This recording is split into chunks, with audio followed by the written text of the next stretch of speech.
Olá!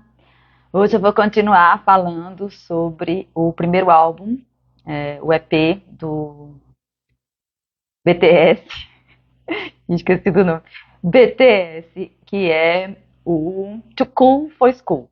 Esse é o segundo, eu espero conseguir falar das outras duas músicas para fechar o primeiro álbum de estreia, né, o álbum de estreia do BTS. E aí hoje eu vou falar sobre a música We Are Bulletproof e Like. Tá? Eu já falei um pouco do disco, do álbum no primeiro vídeo, que é a parte 1A, essa vai ser a parte 1B, porque eu vou falar de todos os álbuns oficiais, as letras que eu achar interessante dos álbuns, né? Do BTS todinho. Vou falar de tudinho, quem quiser que aguente, né? Quem quiser que escute. Como diz a minha SJ, minha assistente virtual, as 9 almas que assistem meus vídeos, 9 almas sagradas que assistem meus vídeos, vou ter que ouvir tudinho. Muito bem. We are bulletproof. Foi o que eu vi nessa letra. Primeira coisa que eu prestei atenção é que ele diz We are bulletproof. Bulletproof é um dos nomes do título, né, do BTS. Bangtan, se eu não me engano, Bangtan Sinyodan, uma coisa desse jeito, que eu já vi várias traduções. Bangtan é sempre a mesma coisa, que é a prova de balas. A Sinyodan, ou alguma coisa desse tipo, que eu não estou lembrada como é que se diz tudo, às vezes traduzem como rapazes, às vezes traduzem como escoteiros, né? Então podia ser escoteiros à prova de balas ou garotos à prova de bala.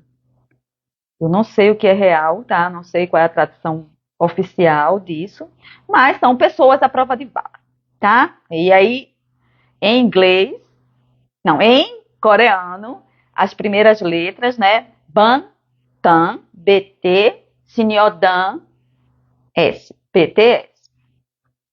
Então aí eles já começam com isso. We are bulletproof, né? Então, o que é? Eles já chegam dizendo, nós somos o BTS, nós somos pessoas à prova de bala. E por que a prova de bala? Bom, esse nome, se eu não me engano, se eu entendi direito, o produtor dele, que é o Hitman, já tinha escolhido antes mesmo de fazer o grupo. Então, não tem a ver com a história bem deles, mas a história deles de começo de carreira combinou com isso. Por quê? Como o Hitman, que trabalhava na indústria, estava querendo fazer uma coisa bem diferente do que era comum, então eles ficaram meio num limbo. Né? O grupo deles ficou num limbo. Ele nem era uma coisa direito, nem era outra, por exemplo. Eles nem eram rappers mesmo, não eram considerados. Os rappers não consideravam eles como rappers. E o pessoal do K-pop também não considerava eles como K-pop. Por quê? Eles nem representavam exatamente uma coisa nem outra. Né? Eles ficavam no meio do caminho. Não eram nada que podiam classificar. É engraçado que eu também me sinto assim, né? Eu no meu trabalho, todo mundo pergunta qual é a abordagem, né? Aí eu digo que eu sou inspirada, mas eu não posso dizer que eu trabalho realmente, por exemplo, na abordagem do Rogers. Eu não posso dizer que eu trabalho realmente na abordagem, no método Luiz e Rei. Por quê? Porque eu não faço nada oficial. Assim, se uma pessoa que realmente trabalha com abordagem centrada na pessoa vier ver como eu trabalho, é fazer isso não é abordagem centrada na pessoa.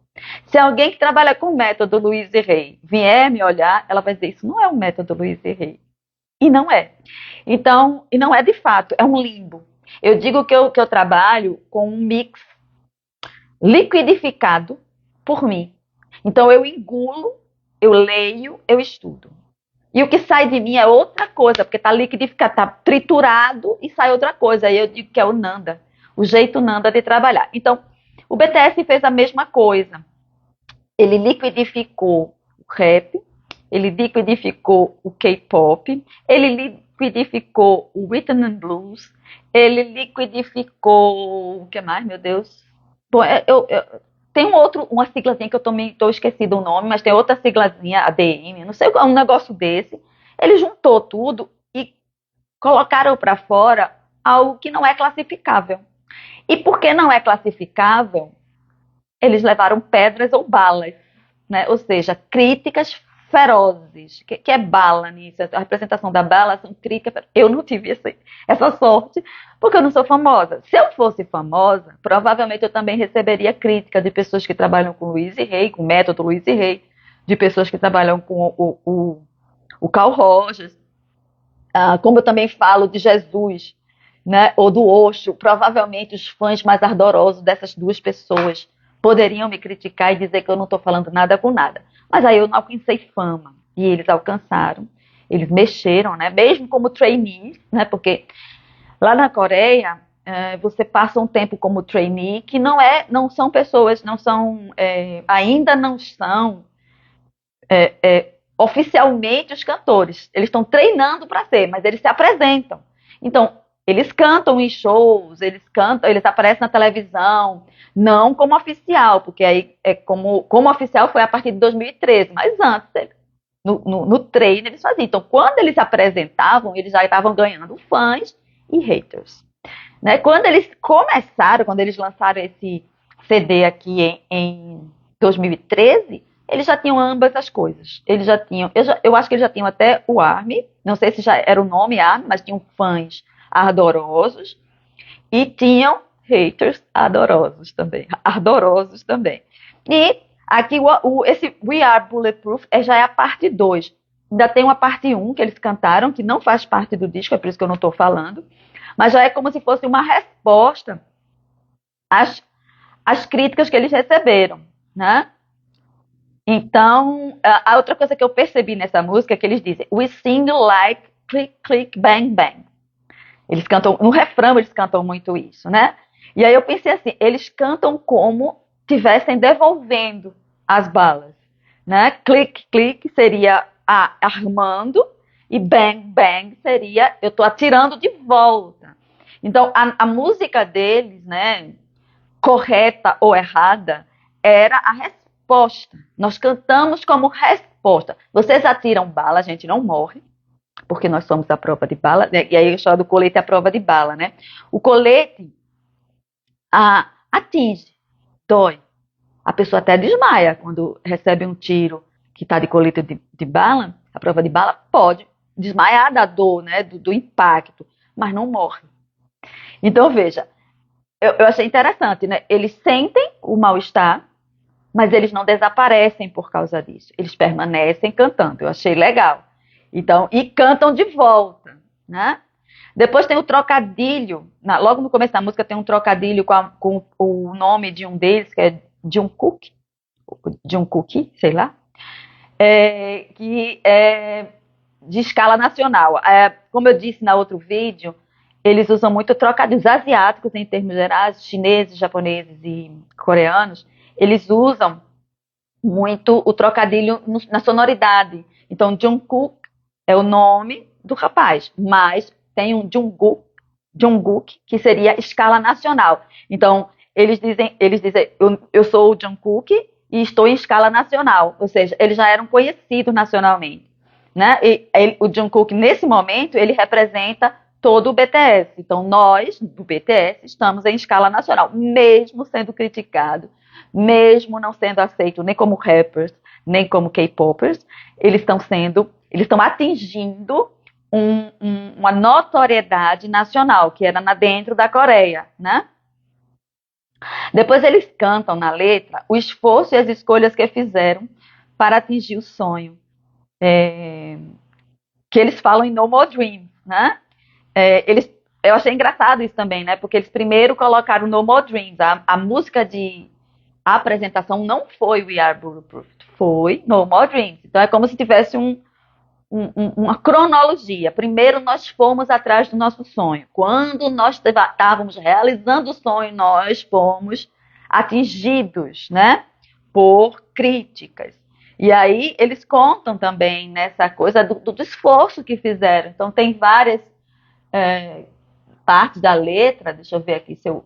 Toda vez eu boto, mas na hora eu Olha aqui. Joga uma pedra em mim se você fez tanto quanto eu fiz.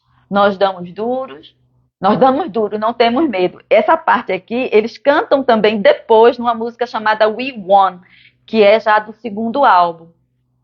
No We Won, ele também diz: nós estamos dominando porque demos duro, né? Mas eles aqui começam: demos duros e não temos medo, que é o que eles falam no We Won, né? Eles começaram a ganhar confiança porque eles confiam no trabalho deles, no que eles fizeram. Eles não estão ali é, é, realizando aquilo com alguma coisa vazia dentro deles. Bom, eu sempre estou fazendo relação comigo, né? Eu escuto as músicas dele, eu vejo as letras e eu faço relação comigo. Bom, eu só consegui confiança no meu trabalho como psicoterapia, né, com psicoterapia, depois de alguns anos. Antes eu tinha muito medo, mesmo trabalhando. E aí eu percebi que a experiência, o fazer, e o até se dar mal, né, vai, ou se dá bem também, né, o se dá mal e o se dá bem na história, vai dando confiança. Hoje, eu tenho muito mais confiança no meu trabalho do que há 20 anos atrás. Né? Eu sempre digo que eu tinha dois desejos quando eu comecei a trabalhar: que os clientes chegassem e que os clientes não chegassem. Que os clientes chegassem porque eu queria me sentir uma trabalhadora avançando nisso. E que eles não chegassem porque eu tinha medo de cometer algum erro, né? E prejudicar a vida de alguém. Então eu ficava nessa dualidade. E depois de um certo tempo, eu ia abrir o portão, né? Porque eu sempre trabalhei sozinha, eu nunca tive secretária, sou eu que faço tudo. Eu faço as cobranças, eu digo o preço, porque psicólogos normalmente não trabalham com preço, né, com o valor. Quem faz isso é uma secretária, para que ele se separe disso. Eu não. Sou eu que vou de frente com tudo. Eu que faço a cobrança, eu que recebo as propostas de diminuir o valor e digo que não faço. Eu sou também meio que a prova de bala. Eu estou na linha de frente. Eu não botei ninguém na linha de frente para mim. Eu sou na linha de frente e na linha de fundo. Né? Então eu ia abrir a porta com medo. Hoje, no primeiro encontro, obviamente. Depois que eu ia me acostumando com a pessoa, eu perdi o medo. Mas o primeiro encontro era sempre muito assustador. Hoje não, cara. Hoje eu já não abro mais a porta, porque eu atendo agora online. Mas a primeira vez que eu clico para a pessoa abrir, eu já não tenho mais medo do que ela possa trazer. Por quê? Porque, como eles dizem aqui, eu sei no que eu trabalhei. Eu tenho confiança no meu passado, na minha história, né? Então eles são a prova de balas também, porque eles trabalharam para isso, né? Eles se esforçaram, como eles dizem aqui, não sei se é, ai meu Deus, vamos ver, eu acho que cadê? Ó, ele diz aqui, ó, enquanto você se divertia, eu abri mão do meu sono pelos meus sonhos. Eu cantei e dancei a noite toda na sala de treino, em vez de ir para a escola, né? Pego a caneta a noite toda, todos os dias, só fecho os olhos depois que o sol nasceu, enfrentando muitas oposições, estourando o seu próprio limite, né? Aí eles estão dizendo aqui que eles não conseguem cantar como os rappers.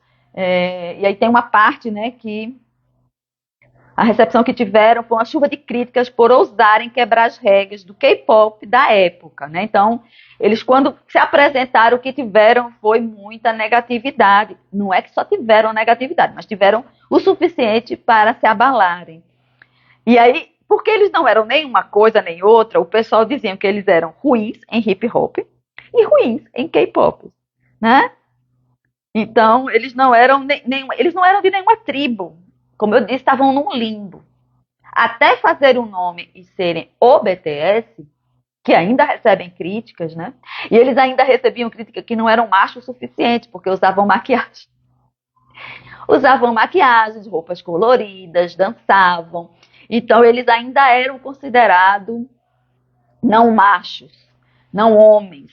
Até hoje, o que eu li, ninguém admitiu que é homossexual no grupo do BTS. Então, até onde a gente foi, né, eles são heterossexuais, mas são taxados de homossexuais, inclusive que tem namoro entre os próprios membros do grupo, né? Porque eles tinham trejeitos efeminados, por exemplo, pintavam o cabelo, usavam cores pastéis, né? Rosinha claro, azul claro, e que é considerado feminino isso, né? Até onde a gente aprendeu, está se mudando isso, né? Então, até nisso eles foram atacados, né? Além de serem ruins em música, ainda nem eram homens, né? Então eles tiveram dando duro e estavam confiando no próprio trabalho dele, tá? Eles disseram isso. O RM, que é o letrista de frente, né? Tem um trio de letristas mais conciso, que é o RM, o Suga e o J-Hope. Mas o RM, para mim, é como se fosse o líder das letras, né? Não é só o líder do grupo, porque no K-pop tem que ter um líder, né? Então, o RM foi duramente criticado como um rap medíocre pelos rappers mais antigos, que eles chamam de Hyung, são os irmãos mais velhos, né?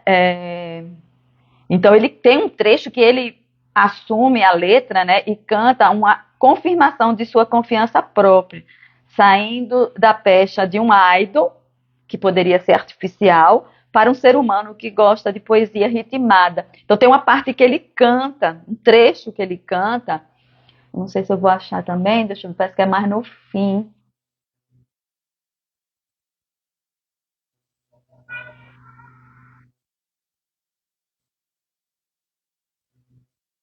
Aqui. Sou fiel ao meu nome, que é Rap Monster.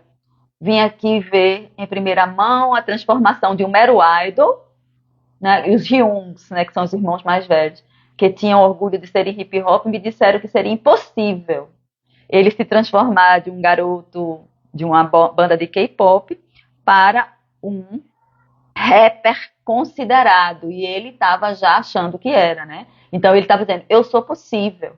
Né? Por quê? Porque eles tinham atingido já, nesse disco, eles tinham atingido já uma certa notoriedade, fama, um grupo de fãs que dava suporte a eles. Então, aí ele diz aqui, ó, em todo lugar que eu for, tudo que eu fizer, eu vou mostrar o quanto eu afiei a minha espada, né? Mesmo sendo ignorado pelas pessoas, então atire a primeira pedra, porque a gente trabalhou duro e tem confiança nisso, então vai cantar de volta. É uma música boa, né? Uma letra boa, né? Inclusive para as pessoas normais também, que estão tentando fazer algo diferente, né? Normais, né? As pessoas não famosas, normais é não famosas, como eu, por exemplo, né? Todo mundo é atacado de vez em quando, não massivamente como eles foram, mas atacado pela família, pelos amigos, dizendo que aquilo que estava fazendo não vai funcionar. Eu também fui, não atacada, mas eu via desconfiança nos meus colegas de profissão, a minha família. Você não vai conseguir. Na época que eu me formei em psicologia, diziam que, a forma como eu trabalho estava morta para ganhar dinheiro. Você não ia ganhar dinheiro, você não ia se sustentar sendo terapeuta clínica, né? Mas era isso que eu queria. Não era porque era meu sonho. Como eu disse no primeiro vídeo, eu não tenho sonho. Mas era o que estava eu sendo guiada para fazer naquela hora. E eu tive medo também, né? Muitas pessoas disseram, você não vai conseguir, você não vai conseguir. Muito poucas pessoas conseguem. Muitos colegas meus não trabalham da forma como eu trabalho. Eles trabalham em empresas, trabalham para poder se sustentar e não do jeito que eu faço. Né? Foram fazer concursos públicos, foram trabalhar em empresa, em escola, porque se sentiram mais seguros assim. Quem faz o que eu faço normalmente é professor de faculdade, né? Pessoas que são mais conhecidas. Então, tem o consultório porque são conhecidas. Eu não sou uma pessoa conhecida, mas eu tenho um grupo de pessoas querendo trabalhar comigo sempre, há 26 anos, cara. Faz 26 anos que eu faço isso. E sempre tem pessoas querendo trabalhar comigo. E eu não sou famosa, né? Eu sou conhecida entre as pessoas que trabalham comigo. Então, uma pessoa indica a outra. Mas fora isso, não. né? Nem aqui nos vídeos eu sou famosa. Bom, então esse foi We Are Bulletproof. Eu vou falar agora de Like. We Are Bulletproof ainda é uma música mais hip hop, tá? Então é bem pesadinha, tem um ritmo muito agressivo, ainda tem raiva. Eu até tô gostando de tanto ouvir, eu até comecei a gostar desse estilo, por causa do BTS. Eu não sei se eu gostaria de outros rappers, mas desse eu tô gostando. Mas assim, não é a minha preferência de primeira. Eu gosto mais de rhythm and blues. Eu gosto mais de música popular americana. Eu gosto de música popular brasileira também. Adoro música popular brasileira. Mas eu gosto muito de música popular pop americano. E o Like tem mais essa pegada. Então foi a música que eu mais gostei na sonoridade. Quando eu ouvia, adorei essa música, o Like. Mas quando eu fui ver a letra, eu disse, meu Deus, que letra. Inclusive, eu li que o próprio BTS, depois de um certo tempo, os autores, que, de novo, é o RM e o Suga e o J-Hope, tiveram até vergonha de terem feito essa letra, né? Porque ela é um tanto boba, mas o som é muito bom, né? Para dançar é perfeita. Né? Foi a que eu mais gostei, sonoramente, mas quando eu fui ver a letra, eu disse, meu Deus. Então a letra fala da forma como as pessoas se relacionam romanticamente, os humanos fazem isso. Veja, os rapazes tinham até uma desculpa, quando eles fizeram essa letra, eles tinham entre 20 anos, 20 ou menos, né? Entre 21 e 18 anos, por aí. Então, nesse momento, até dá para se desculpar, eram adolescentes, começando a vida adulta, mas veja, eu trabalho há 26 anos ouvindo pessoas, eu escuto isso, com pessoas de 30, de 40, de 50, então não é uma questão de idade, é uma questão de falta de inteligência emocional, tá? Então, veja lá, a letra fala da forma como os humanos normalmente se relacionam. Só sabemos o que estamos experimentando quando perdemos. Então, a música fala de uma pessoa, da história do like, não é like gostar, não. É like colocar o coraçãozinho nos Instagram da vida, né? Então, é como as pessoas se relacionam quando terminam um relacionamento pelas redes sociais, que vão stalkear, ou seja, vão perseguir. Sim, eu escuto isso em consultório.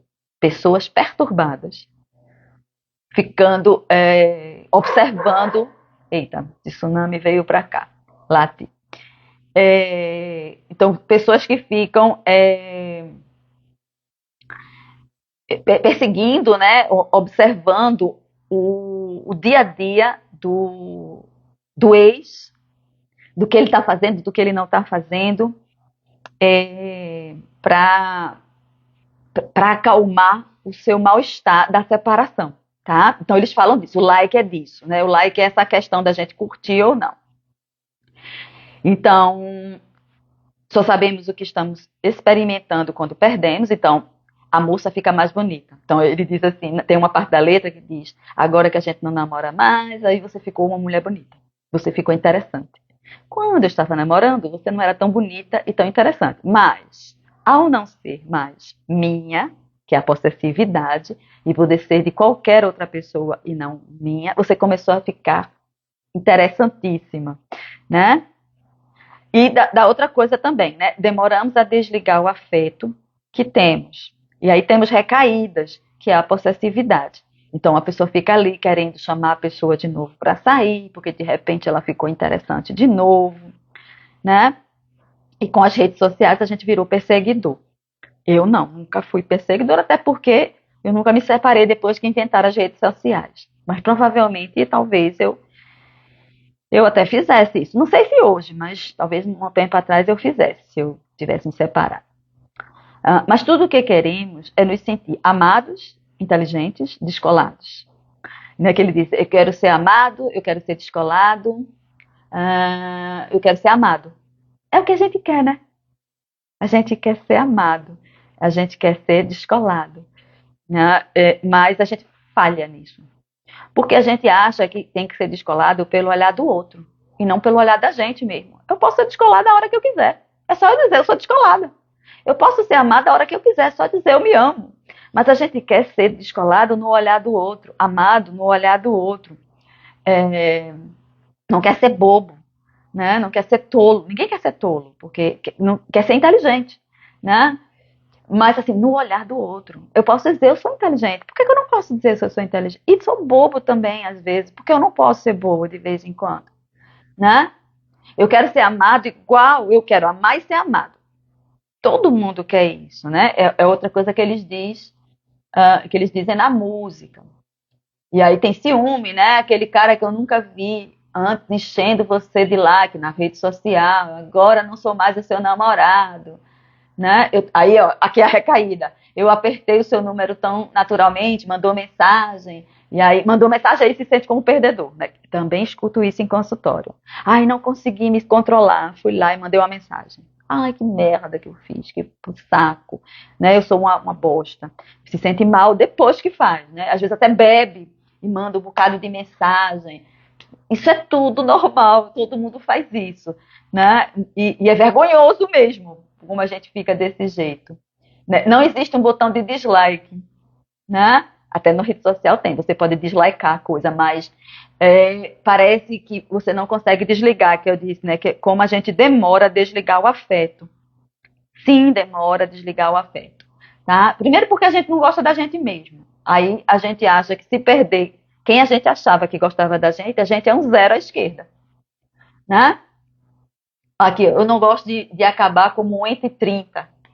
A gente quer ser especial, que nem como diz no Pequeno Príncipe, né? Eu quero ser a rosa destacada do roseral, né? No olhar do outro. Só serve se for no olhar do outro. Eu não posso ser a rosa única no meio das rosas por mim mesma. Eu tenho que ser dita por outra pessoa. É por isso que toda gente gosta de gente famosa. Porque se o famoso, né, olhar pra gente no meio da multidão, até aconteceu agora, teve um fan-meet do Parque Bogum aqui no Brasil, e ele reconheceu uma duplinha que entrevistou ele de uma outra vez no meio de uma multidão. Elas ficaram para morrer. Por quê? Porque dentro do meio da multidão ele apontou para elas e disse: eu lembro de vocês. Pronto. O Parque Bogum lembrou de mim. Ele é muito importante. Por quê? Porque ele vê muitas pessoas. Se ele vê muitas pessoas, ele é adorado por muitas pessoas e ele me reconheceu, eu me torno uma pessoa destacada. E a vaidade vai lá para a estratosfera. A gente tem um ego vaidoso, cara. Essa música fala do ego vaidoso, né? E aí, não, deixa eu ver aqui, porque você não é mais minha, a possessividade, né? Ela nunca foi sua, né, meu amor? Mas porque eu me sinto como se você roubasse de mim. É outra coisa, né? É uma coisa até que eu coloquei aqui. Nenhum lugar da música a pessoa se questiona, nenhum momento, nem tem nenhum trecho da música que pergunta por que é que esse relacionamento acabou. A pergunta deveria ser essa, cara. Quem foi que acabou e por que é que acabou esse relacionamento? Ao invés de estar se preocupando que ela não é mais sua e agora pode ser de várias outras pessoas, né? O medo da pessoa ser mais feliz sem ele é outra coisa da vaidade. Também ele diz aqui, ó, você está vivendo muito bem sem mim. E eu fico incomodada. Então, não se divirta tanto assim. Essa é uma coisa que eu escuto muito no consultório, com pessoas de mais de 30, cara. O outro não pode ser feliz sem mim. Nem quando tá namorando comigo, nem quando não tá namorando. Porque senão eu perco a importância. Eu tenho que ser a pessoa que faz você alegre. Nenhuma outra pessoa pode fazer isso, só eu. Porque senão eu perco o meu valor. Né? E eles cantam isso aqui, né? Ele xinga, mas ainda assim aperta o like. Olha essa frase. Depois que você se tornou uma desconhecida, você ficou ainda mais bonita. Claro! O inalcançável é sempre melhor. É como a grama do vizinho. Não é minha, então é melhor. Né? Pronto. Aí eles repetem aqui que não querem ser bobos, querem ser descolados. Olha, de novo. Através do like que meu amigo deu na sua foto, eu vejo que seu rosto parece muito melhor. né? A menina já está até com outro namorado, está até marcando o namorado. Aí ele volta nas memórias, né? Mas por que eu ainda estou me prendendo naquela época? Sim, porque a gente tem memória e é vaidoso, apegado. Tem que treinar o desapego. Para não fazer isso, tem que treinar o desapego. Ah, será que você ainda pensa em mim? Se ela pensa, significa que eu fui importante. Se ela não pensa, quer dizer que eu sou um zero à esquerda. Eu não tenho valor. É uma loucura isso, né? Seu coração é como uma guilhotina, me cortou para fora sem dó. Com um chapéu de goblin, que deve ser um chapéu de tolo, eu secretamente vou até você, olho a sua vida diária todos os dias, me atormentando. Será que você ainda pensa em mim? Né? Então, isso é comum acontecer com pessoas a partir dos 17, 18 anos até os 100. Se você não aprender a se amar, como eles cantam depois nos discos posteriores, que aqui eles não estão cantando. Isso é engraçado, porque eu dei uma olhadinha nos outros discos, eu estou estudando um por um, mas dei uma olhadinha e eles vão crescendo como pessoas. Eu não sei como é que eles estão agora, por volta dos 30. Todos eles agora estão entre 28 e 32, se eu não me engano. Talvez já tenham amadurecido, tenham tido alguns relacionamentos, algumas despedidas, aprenderam a gostar mais de si e não mais atrelar o seu valor próprio à opinião de outra pessoa. Né? Não, pode ser que eles tenham avançado nisso, mas vou lhe dizer, para avançar nisso leva anos. Anos, tá? Não é meses. Para você entender, para você se descolar da ideia de que o outro, o olhar do outro, a escolha do outro, o desejo do outro é que lhe dá valor. Para você desfazer essa ideia na sua cabeça, ó, tome conversa aqui, porrada, porque eu dou porrada nas pessoas, né? Porrada mental que eu falo, né? Eu atordoo às vezes as pessoas com verdades distópicas, como diz, né? Destruidoras, para poder o outro entrar em choque mesmo e sair do padrão mais conhecido. Então, essa música do Like, ela é boa, ela fala de algo que ainda acontece com muitas pessoas, ela ainda é atual, para quando as pessoas se despedem, se acabam o namoro, provavelmente porque começaram a achar a pessoa não muito interessante, porque, veja, quanto mais a gente se junta a alguém, quanto mais a gente fica próximo diariamente a uma pessoa, mais a gente enxerga ela melhor. A gente vai ver aquilo que é admirável na outra pessoa e o que não é admirável no nosso olhar do outro para o outro pessoa. Então, às vezes, chegar perto faz a gente detestar aquela pessoa, mais do que gostar. E aí, o interesse de ficar namorando com aquela pessoa vai com ladeira abaixo. E aí a gente inventa uma forma de terminar esse namoro. E depois que termina o namoro e ela fica distante, ela começa a passar interessante. Por quê? Eu só vejo aquilo que eu admiro. A distância faz a gente ver aquilo que a gente admira. A proximidade faz a gente ver aquilo que a gente não admira no outro, a gente não gosta no outro, a gente acha que está errado no outro. E é isso que faz o afeto humano descer ladeira abaixo. Para a gente realmente gostar do outro, independente do que ele faz, leva muito tempo, que é o que eu chamo de amor. Eu, inclusive, não estou chamando mais isso de amor. O que a gente tem não é amor, gente. É apreço, gostar, se sentir atraído, se apaixonar. Mas amor não. Amor é quando você olha a pessoa de A a Z, você reconhece que ela tem características que nem combinam com você e ainda assim quer estar com aquela pessoa, quer conviver com aquela pessoa, quer encontrar solução com aquela pessoa, quer ser amigo daquela pessoa. E que a sensação de apreciar ela é maior do que a não apreciar. Isso começa a ser amor, porque ele não tem condição. O amor não deve ter condição. Se tem condição, não é amor, tá? É atração, é afeto.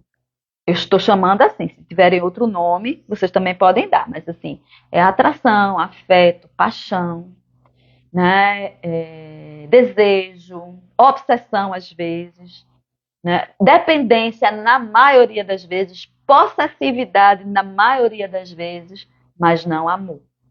Amor é quando você é livre para ir e vir. O outro é livre para ir e vir. Ele pode se divertir sem a sua presença. Aí você ama essa pessoa. A pessoa se diverte. Você gosta quando ele se diverte com outras pessoas. Aí você está amando. Você não tem ciúme dessa pessoa, ou seja, não é possessivo daquela pessoa. Ou tem muito pouco possessividade. Tão pouca que não impede o outro de estar com outras pessoas feliz, contente. Você não tenta controlar o outro, não tenta dizer o que o outro tem que fazer e o que não tem que fazer com a vida dele. Aí você está amando. Então, se você não tem esses critérios, saiba, você não está amando. Você está dependendo dessa pessoa, se você fica ali obcecada, possessiva com aquela pessoa, e você tem um desejo por ela, mas isso não é amor. Tá? Então, essa letra ela é atual porque a maioria dos seres humanos tem esse tipo de situação quando termina um relacionamento. Só sabe o que tem quando está longe. Quando está perto, não sabe. Porque não sabe olhar, não sabe ver o outro. Até porque não sabe se ver também. A gente só pode amar o outro depois que a gente começa a apreciar a gente inteiramente, como diz Luiz e Rei. E é por isso que eu estou falando muito do BTS. O BTS, nas letras, eu não sei se eles leram Luiz e Rei, mas eles têm nas letras dele muita coisa do método Luiz e Rei, da filosofia, né? Porque eu não uso o método, da filosofia da Luiz e Rei. É por isso que eu estou estudando isso e fazendo os vídeos. Não é aleatoriamente, não é porque eu gosto da música, mas eu também gosto da música de muitas outras pessoas e eu nunca me peneirei a falar aqui sobre isso, embora eu tenha uma lista de músicas brasileiras que eu chamo música terapêutica, que eu tenho vontade de fazer vídeo. Inclusive, eu mudei o fundo, não sei se vocês notaram. Quando eu falar de música, o fundo vai ser esse. O cenário vai ser esse, que tem um sonzinho aqui. Ainda tem livros que me representam, mas tem um som aqui que eu uso para fazer minhas aulas de dança. Né? Tem aqui a foto da minha irmã Alé, que eu adoro, os meus patinhos. Então, o fundo para músicas vai ser esse. Se eu me esquecer algum dia e trocar, me avisem. E o outro vai ser para outros temas. Então, é fundo novo, cenário novo.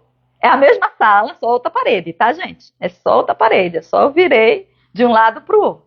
Mas eu adorei esse cenário. Olha que cenário. Tem livro, tem música sem livro.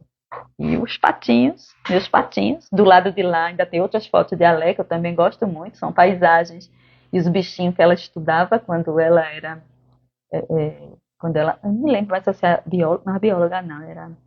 Ah, meu Deus, esqueci o nome. Engenheira de pesca.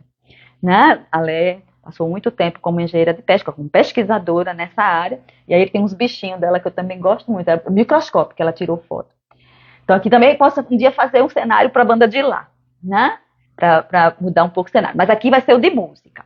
O de lá vai ser o de temas de autoconhecimento. Aqui também é música com autoconhecimento, claro. Bom, então hoje eu fechei o álbum Too Cool for School, né? Que é o primeiro álbum oficial do BTS e o primeiro álbum também da trilogia da escola. Tem mais dois que falam de escola, eu começo a falar da próxima vez, do segundo álbum. Eu já estou escutando, já estou vendo as letras, pelo menos já vi uma letra, já adorei o nome do disco. Só o nome do disco dá para uma palestra de 1 hora. Só o nome do disco. Vão pesquisar o segundo disco do BTS qual é, e vocês vão saber, talvez porque eu estou dizendo que vale para 1 hora só o título do disco. Tá? Então, até a próxima do BTS ou qualquer outro assunto que eu tiver na telha para falar. Um cheiro!